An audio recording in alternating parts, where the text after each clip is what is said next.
ओम शांति। ओम शांति। ओम शांति। आज बाबा को 11/11 सन् 2020 को बाबा को साकार मुरली छ। मुरली को मुख्य सार में, मीठे बच्चे, तुम अभी वर्ल्ड सर्वेंट हो। तुम्हें किसी भी बात में देह अभिमान नहीं आना चाहिए। आज बाबाले मुरली को मुख्य सार में भन्नुहुन्छ कि तिमी यो संसारको सेवाधारी हो, त्यसकारण कुनै पनि कुरामा अभिमान नगर, आफूलाई सदा सेवाधारी सम्झियो भनेर आज बाबाले मुरलीको मुख्य सारमा भन्नुहुन्छ। प्रश्नमा कौन सी एक आदत ईश्वरीय कायदे के विरुद्ध है जिससे बहुत नुकसान होता है? तो बाबाले प्रश्न सोध्नुहुन्छ कि कुन चाहिँ एउटा आदत जुन ईश्वरीय नियमको विरुद्ध छ, जसबाट बहुत नुकसान हुन्छ। त कुन चाहिँ यस्तो आदत हो भनेर आज बाबाले प्रश्न सोध्नुहुन्छ। उत्तर में भन्नुहुन्छ बाबा, कोई भी फिल्मी कहानियां सुनना व पढ़ना, नोवेल पढ़ना, यह आदत बिल्कुल बेकायदे है। इससे बहुत नुकसान होता है।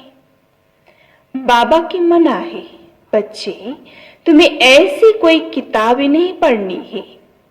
अगर कोई बीके ऐसी पुस्तकें पढ़ता है तो तुम 1-2 को सावधान करो। तो बाबाले उत्तरमा भन्नुभयो कि कुनै पनि फिल्म हेर्नु, कुनै पनि नोवेल्स, उपन्यासहरू पढ्नु यो ब्रह्मा कुमार कुमारीको बिकेको नियम छैन भनेर बाबाले भन्नुहुन्छ। बाबाले साफ मना गर्नुहुन्छ। र अगर कसैले यस्ता किताबहरू पढ्छ भने पनि बाबाले भन्नुहुन्छ कि सावधान गर भनेर। छ गीत, मुखड़ा देख ले प्राणी, ओम शांति। मीठी मीठी रूहानी बच्चों प्रति रूहानी बाप कहते हैं, अपनी जांच करो कि याद की यात्रा से हम तमो प्रधान से सतो प्रधान तरफ कितना आगे बढ़ रहे हैं, क्योंकि जितना जितना याद करेंगे उतना पाप करते जाएंगे। अब यह अक्षर कहाँ कोई शास्त्र आदि में लिखे हुए हैं, क्योंकि जिसने धर्म स्थापना किया, उसने जो समझाया उसके शास्त्र बने हुए हैं, जो फिर बैठ पढ़ते हैं, पुस्तक की पूजा करते हैं। अब यह भी समझने की बातें हैं, जबकि ये लिखा हुआ है, देह सहित देह की सर्व संबंध छोड़ अपने को आत्मा समझो। बाप याद दिलाते हैं, तुम बच्चे पहले पहले अशरीरी आए थे, वहां तो पवित्र ही रहते हैं। मुक्ति जीवन मुक्ति में पतित आत्मा कोई जा नहीं सकती। वह है निराकारी निर्विकारी दुनिया। इसको कहा जाता है साकारी विकारी दुनिया। फिर सतयुग में यही निर्विकारी दुनिया बनती है। सतयुग में रहने वाले देवताओं की तो बहुत महिमा है। अब बच्चों को समझाया जाता है, अच्छी रीति धारण करो और औरों को समझाओ। तुम आत्माएं जहां से आई हो, पवित्र आई हो, फिर यहां आकर अपवित्र भी जरूर होना है। सतयुग को वाइसलेस वर्ल्ड, कलयुग को विशेष वर्ल्ड कहा जाता है। अब तुम पतित पावन बाप को याद करते हो कि हमको पावन वाइसलेस बनाने आप विशेष दुनिया, विशेष शरीर में आओ। बाप खुद बैठ समझाते हैं, ब्रह्मा के चित्र पर ही पूछते हैं कि दादा को क्यों बिठाया है। समझाना चाहिए यह तो भागीरथ है। शिव भगवान वाच्य है, यह रथ मैंने लोन लिया है क्योंकि मुझे प्रकृति का आधार जरूर चाहिए, नहीं तो मैं तुमको पतित से पावन कैसे बनाऊं। रोज पढ़ाना भी है जरूर। अब बाप तुम बच्चों को कहते हैं अपने को आत्म समझ मामेकम याद करो। सभी आत्माओं को अपने बाप को याद करना है। कृष्ण को सभी आत्माओं का बाप नहीं कहेंगे, उनको तो अपना शरीर है। तो यह बाप बहुत सा समझाते हैं। जब भी किसी को समझाओ तो बोलो बाप कहती तुम अशरीरी आए, अब अशरीरी बनकर जाना है। वहां से पवित्र आत्मा ही आती है, पर कल कोई आती भी है पवित्र है तो उनकी महिमा जरूर होगी। तो बाबाले भन्नुहुन्छ कि तिमी जहाँबाट आयो त तिमी सुरुमा आउँदा कस्तो थियो त, पवित्र थियो भनेर बाबाले भन्नुहुन्छ। तो उनकी महिमा जरूर होगी।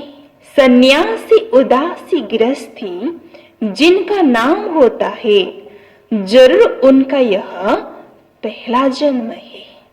किनभने आत्मा यो सृष्टिमा पहिलो पटक आएको छ, फर्स्ट जन्म लिएको छ। त्यसकारण पवित्र भएको कारण नाम पनि के भएको छ त, बाला भएको छ। त बाबा भन्नुहुन्छ उनको आना ही ये धर्म स्थापना करने, जैसे बाबा गुरु नानक के लिए समझाते हैं। अब गुरु अक्षर भी कहना पड़ता है क्योंकि नानक नाम तो बहुत होगा है ना। जब किसी की महिमा की जाती है तो उस मतलब से कहा जाता है ना, न कहे तो अच्छा नहीं।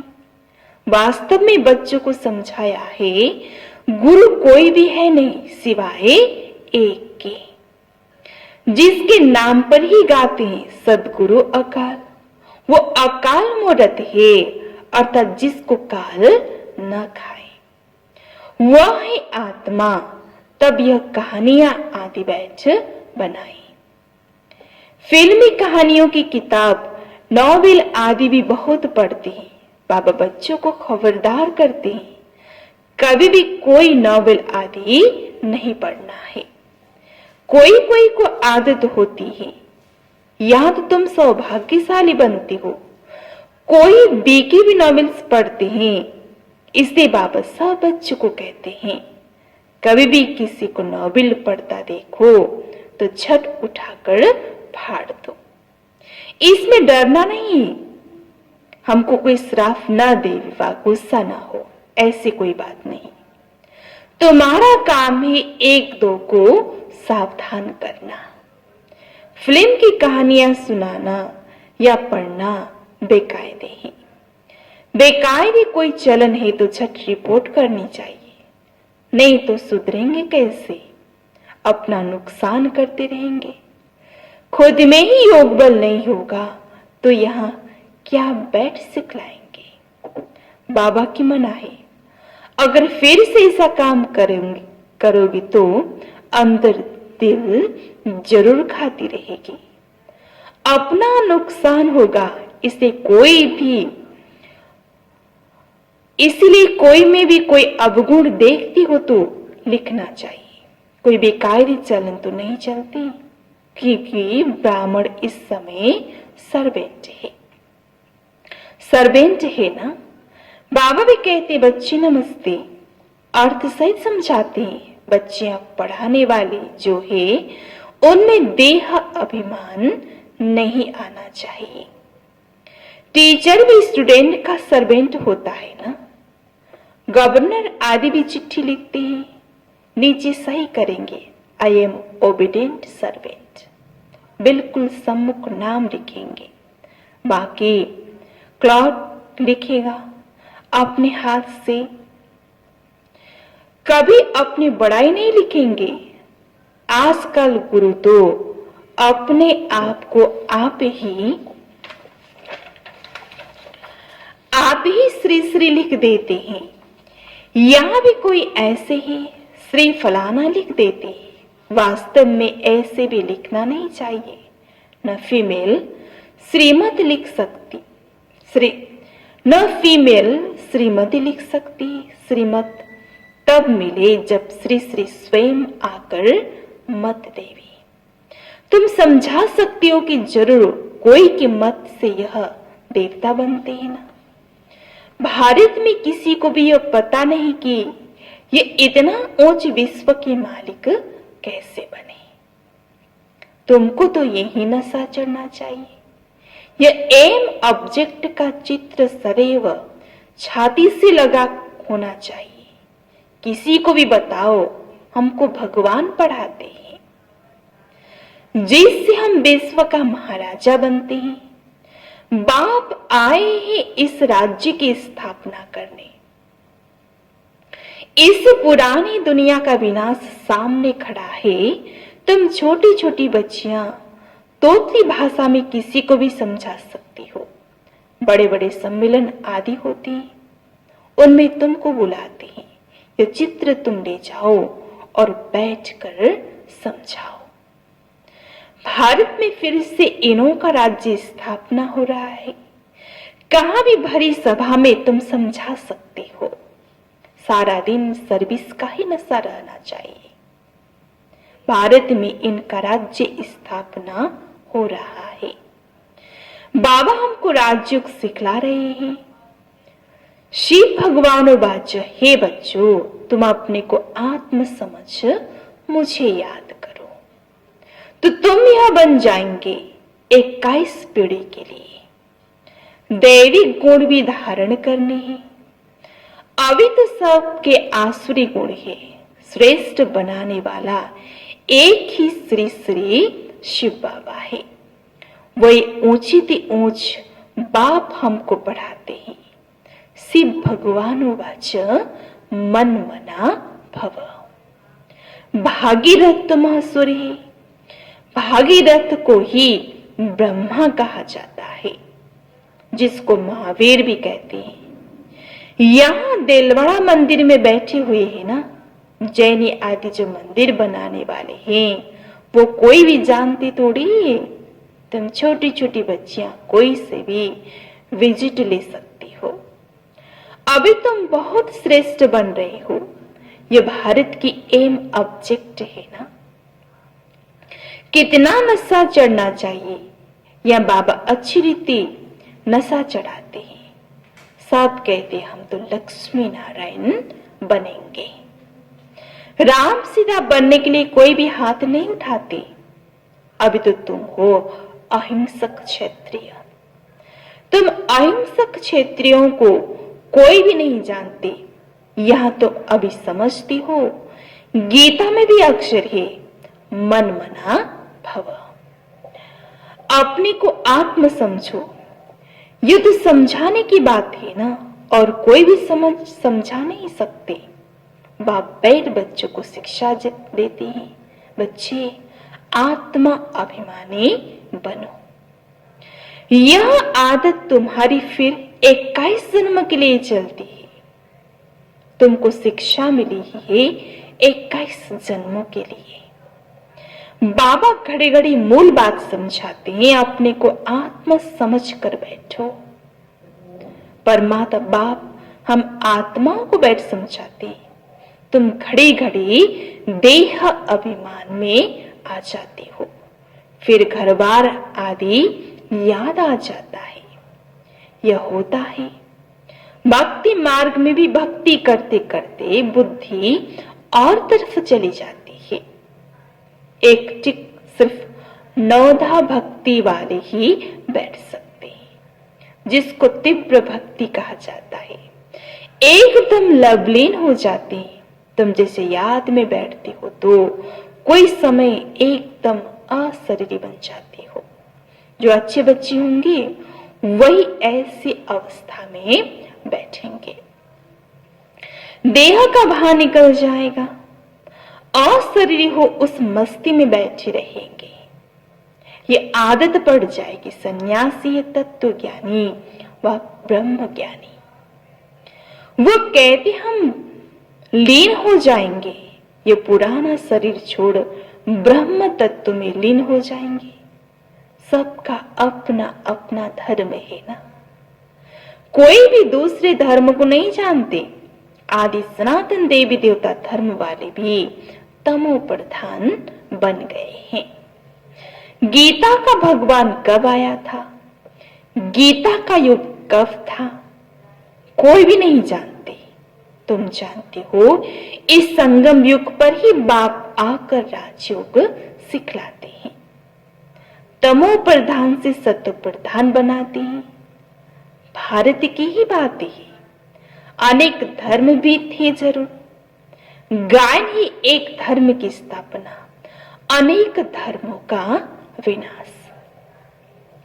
सतयुग में था एक धर्म, अभी कलयुग में है अनेक धर्म।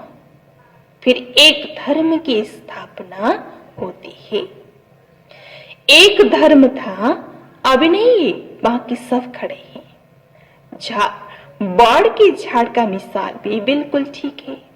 फाउंडेशन है नहीं, बाकी सारा झाड़ खड़ा है। वैसे इसमें भी देवी देवता धर्म है नहीं।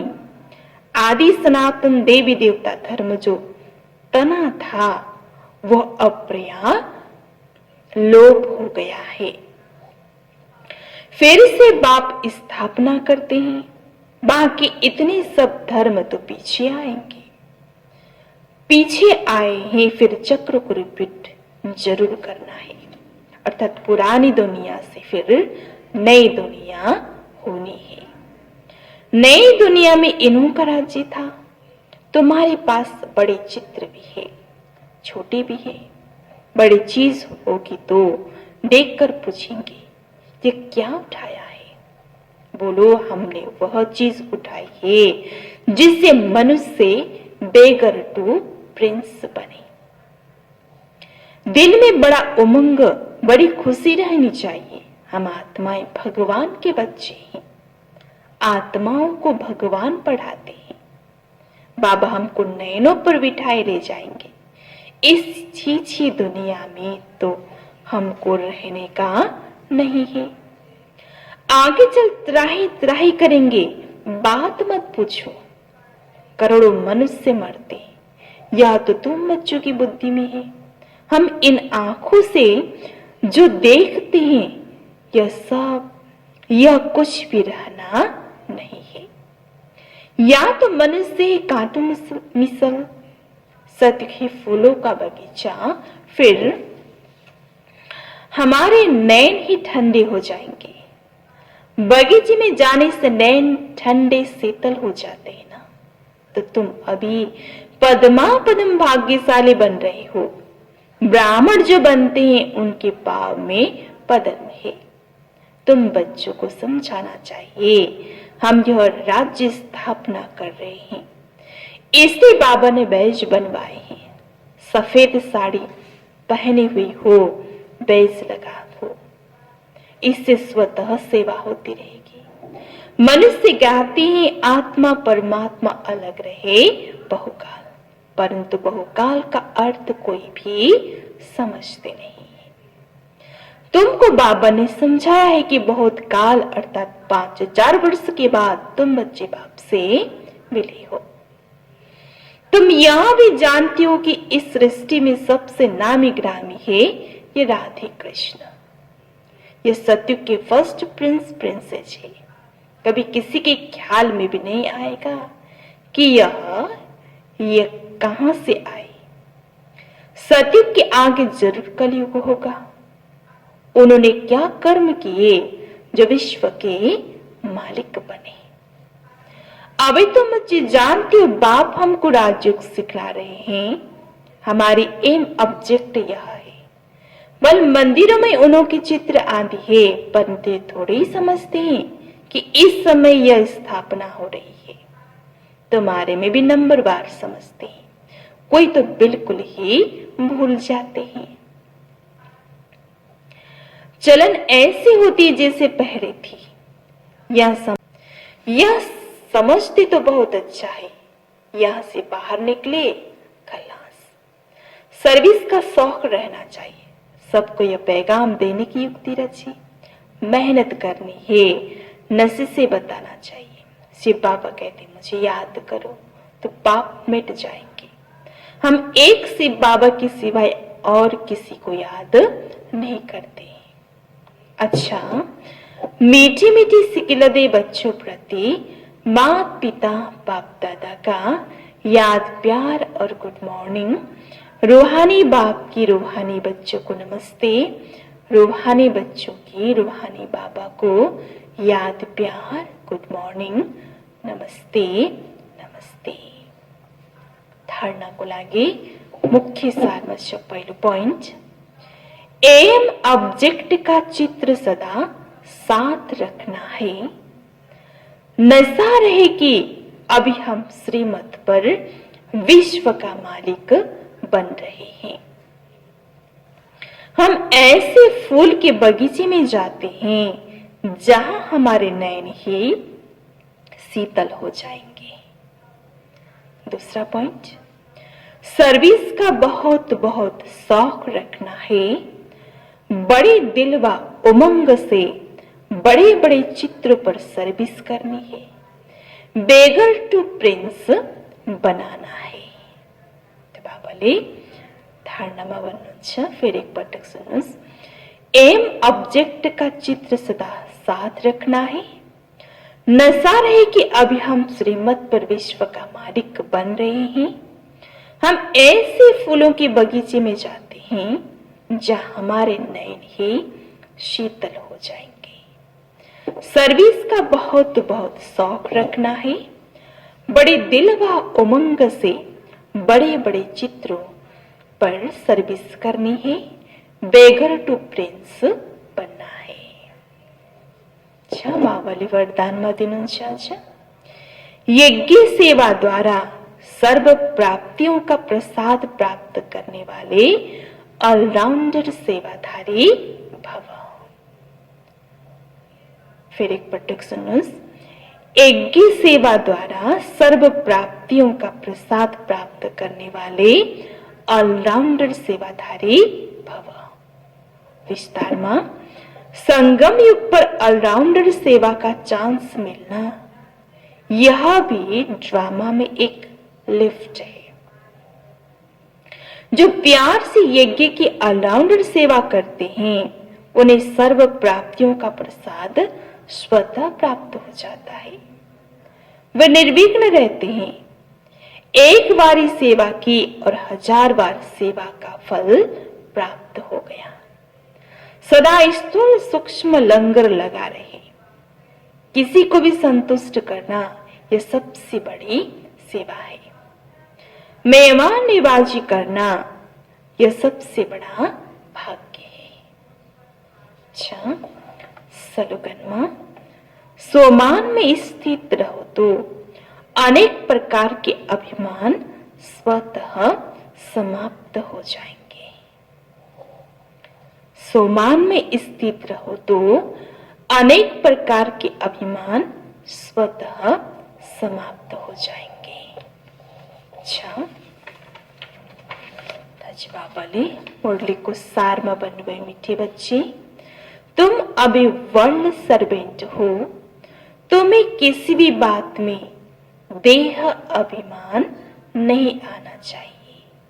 प्रश्न, कौन सी एक आदत ईश्वरीय कायदे के विरुद्ध है जिससे बहुत नुकसान होता है? उत्तर में, कोई भी फिल्मी कहानियां सुनना व पढ़ना, नॉवेल्स पढ़ना, यह आदत बिल्कुल बेकायदे है। इससे बहुत नुकसान होता है। बाबा की मना है बच्चे, तुम्हें ऐसी कोई किताबें नहीं पढ़नी है। अगर कोई पी के ऐसी पुस्तकें पढ़ता है तो तुम एक दो को सावधान करो। अच्छा, ओम शांति।